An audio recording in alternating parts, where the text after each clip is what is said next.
نیکیاں ہوتی ہیں جن پر انہیں اجر ملنا ہے. نیکیاں مقرب اللہ کی بارگاہ کے مقرب ولیوں کے مرتبے کے مطابق اس درجے کی نیکیاں ان کے لیے گناہ شمار ہوتی ہیں. میری بات سمجھے نا؟ اب آپ کہیں گے یہ سمجھ میں نہیں آئی، بات کیسے ہے؟ بڑی سادہ سی بات ہے.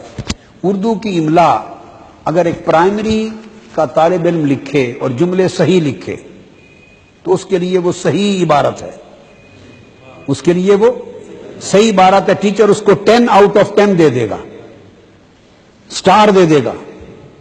اگر اسی درجے کی وہی عبارت میٹرک پاس طالب علم لکھے تو وہ شاید اسے فیل کر دے. وہ کہے گے یہ پرائمری والے کی نیکیاں میٹرک پاس کے گناہ ہیں. اب آپ سمجھ آئیے؟ آپ سمجھیں؟ اور جس سطح کی عبارت میٹرک پاس طالب علم لکھے، اگر ایم اے کر کے بھی اسی سطح کی کوئی لکھے تو میٹرک والے کی عبارت نے اسے پاس کر دیا، مگر وہ عبارت اگر ایم اے کا طالب علم لکھے گا تو فیل ہو جائے گا. وہ کہے گا وہ میٹرک والے کے لیے ٹھیک تھی، ایم اے والے کے لیے فیل ہے. حسنات الابرار سیئات المقربین. اب سمجھ میں آئی کہ نیکوکاروں کی نیکیاں اللہ کے مقرب ولیوں کے گناہ ہوتے ہیں، ان کی نیکیوں کا درجہ ان کے رتبے کے مطابق ہوتا ہے.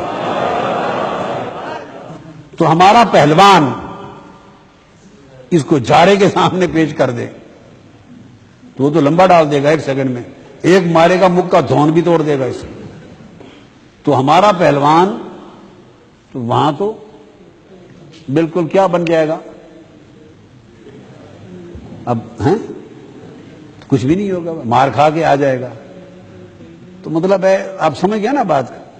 اس لیے ایک آدمی قومی سطح کا پلیئر ہے، قومی سطح کا پہلوان ہے، اور اس کو بین الاقوامی سطح کے مقابلے میں لائیں گے تو جو اس کی طاقت ہے وہ اس کی سطح کی کمزوری ہوگی. تو ہر ایک کی طاقت اس کی سطح کے مطابق ہوتی ہے. اس طرح نیکیاں نیک لوگوں کی روحانی طاقت ہوتی ہے. تو عام اطاعت گزار نیک عمل جب کرتے ہیں اور ان کے لیے وہ نیکیاں شمار ہوتی ہیں، اگر وہی کچھ شان کے ہوتے ہیں، ان کی نیکیاں ان کے رتبے کے مطابق اور اونچے درجے کی ہونی چاہیے. اب سمجھ گئے نا بات؟ اس لیے سیدنا مولا علی المرتضیٰ نے فرمایا ہر کوئی اپنے فرائض میں غفلت نہ کرے، یہ اس کے درجے کی استقامت ہے. جو اس کے مرتبے کے مطابق جو اس پر فرض ہے اس کو پورا کرے.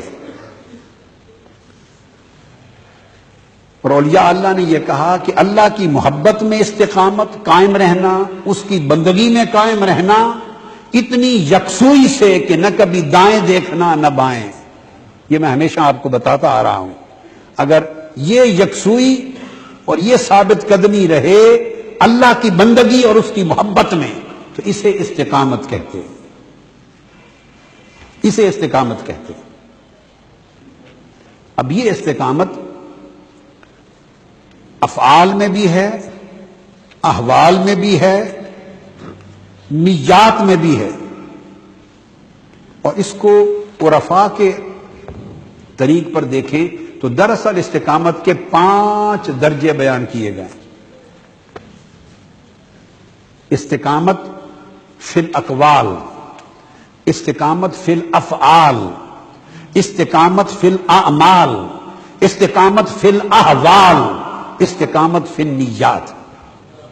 یعنی اقوال میں قول میں استقامت، افعال میں فعل میں استقامت، اعمال میں عمل میں استقامت، احوال میں روحانی حال میں استقامت، اور نیتوں میں نیت میں استقامت.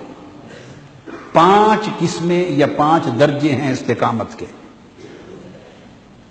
قول کی استقامت یہ ہے زبان کی کہ زبان کبھی زندگی میں کسی شخص کی غیبت نہ کرے،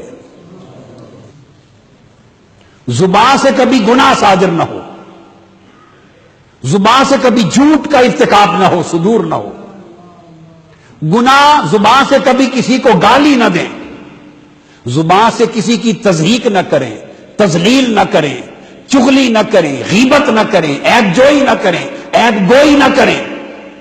اگر زبان ایسا کوئی کلمہ صادر نہ کرے جس کو اللہ اور اس کے رسول نے منع فرمایا ہے،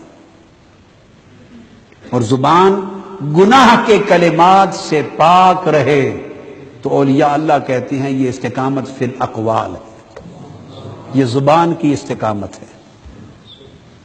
اب اپنے گریبانوں میں جھانک کے ہم دیکھیں سارا دن کہ ہمارے حالات کیا ہیں۔ ہماری تو زبان پہلے درجے کی استقامت کی بھی ابتدائی شرط پوری نہیں کرتے، جھوٹ ہم بولتے ہیں، دھوکہ دجل فریب ہم کرتے ہیں، غیبت اور چغلی ہم کرتے ہیں، ہر دوسرے کے عیب بیان کرتے ہیں۔ 24 گھنٹے ہماری مجلسوں کا موضوع ہی عیب گوئی ہوتا ہے، دوسروں کے نقص نکالنا، دوسرے پر طعن و تشریح کرنا، دوسرے کے عیبوں کو اچھالنا، دوسرے پر گالی دینا، دوسرے کی تضحیق کرنا، ٹھٹھا اور مذاق کرنا، ہماری زبان۔ اور بلکہ ہم تو زبان کے ساتھ ہر وقت ڈرامہ کرتے ہیں، ایک لمحے گالی گلوچ، غیبت، چغلی، عیب جوئی اور عیب گوئی، اگلے لمحے درود شریف، اللہ کا ذکر، تلاوت، نماز۔ جس زبان پہ کبھی اللہ اللہ ہو اور کبھی اسی زبان پر خدا کی نافرمانی ہو، وہ زبان ہی شام کے وقت ہاتھ جوڑ کر معافی مانگتی ہے کہ بندے کیا تماشا کرتا ہے میرے ساتھ۔ اللہ کا ذکر بھی کہتا ہے کہ بندے اس ناپاک زبان سے میرا نام لیتا ہے، سارا دن تیرا چغلی کرنے میں گزرا، غیبت میں گزرا، عیب جوئی اور عیب گوئی میں گزرا، گالی گلوچ میں گزرا، اللہ کی نافرمانی میں گزرا، اور ایسی باتیں کرنے میں، لغو گفتگو میں جن سے اللہ ناراض ہوتا رہا، تو سارا دن زبان پلیدی میں رہی۔ نماز کا وقت ہوا، وضو کیا، کلی کی، وضو کیا، مصلی پہ چڑھ کے سبحانک اللہم و بحمدک شروع کر دیا۔ یہ کیا ہے؟ یہ ہمارا ڈرامہ ہے۔ اس لیے کہ ہمارے قول اور عمل میں مطابقت تو دور کی بات ہے، ہمارے تو اقوال میں بھی مطابقت نہیں ہے۔ تو لوگوں ابتدا چاہتے ہیں استقامت کی تو زبان کو استقامت دو۔ زبان ہر نیکی کی جڑ ہے اور زبان ہر بدی کی جڑ ہے۔ ہر گناہ کی ابتدا زبان سے ہوتی ہے، ہر شر کی ابتدا زبان سے ہوتی ہے، اور ہر خیر اور ہر طاعت کی ابتدا زبان سے ہوتی ہے۔ ابتدا زبان ہے، منبع اور سرچشمہ زبان ہے۔ اس لیے اولیاء اللہ نے استقامت کا پہلا درجہ استقامت فی الاقوال قرار دیا۔ روزمرہ کی زندگی، اپنی مجلسیں، اپنی ملاقاتیں، دوست احباب، اعزاء اقارب، رشتہ داروں سے، اور گھر میں اپنی گفتگو، یہ سب چیز اپنی زبان سے پاک کر لیں۔ اور اگر کسی کی زبان ایسی ہو جائے کہ وہ کبھی گناہ نہ کرے،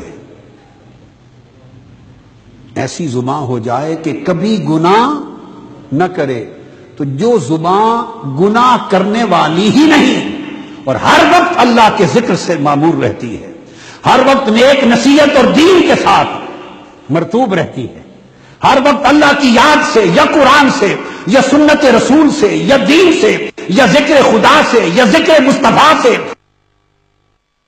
یا نصیحت خیر سے ہر وقت تر رہتی ہے جو زبان، وہ جب اللہ کے حضور ذکر کرے گی تو قبولیت کا عالم کیا ہوگا۔ ملائکہ جربت ہو کے آ کر اس زبان سے ہونے والے ذکر کو اٹھا لیتے ہیں اور عرش معلیٰ پہ لے جاتے ہیں۔ اس زبان سے نکلا ہوا ذکر ہے جو زبان کبھی گناہ نہیں کرتی، جو زبان کبھی غیبت نہیں کرتی، جو زبان کبھی چغلی نہیں کرتی، جو زبان سے سوائے خیر کے کبھی شر صادر نہیں ہوتا۔ اس کا کم سے کم تہیہ کر کے جائیں۔ آج میں ایسے وعدے نہیں لیتا، بس میں نے سمجھا دیا، کہہ دیا، اپنے دل میں عہد کر لیں، زبان کو پکڑیں، اور زبان نے ہلنا ہے، بندے کو دوزخ پہنچا دینا ہے، اور اسے خبر ہی نہیں۔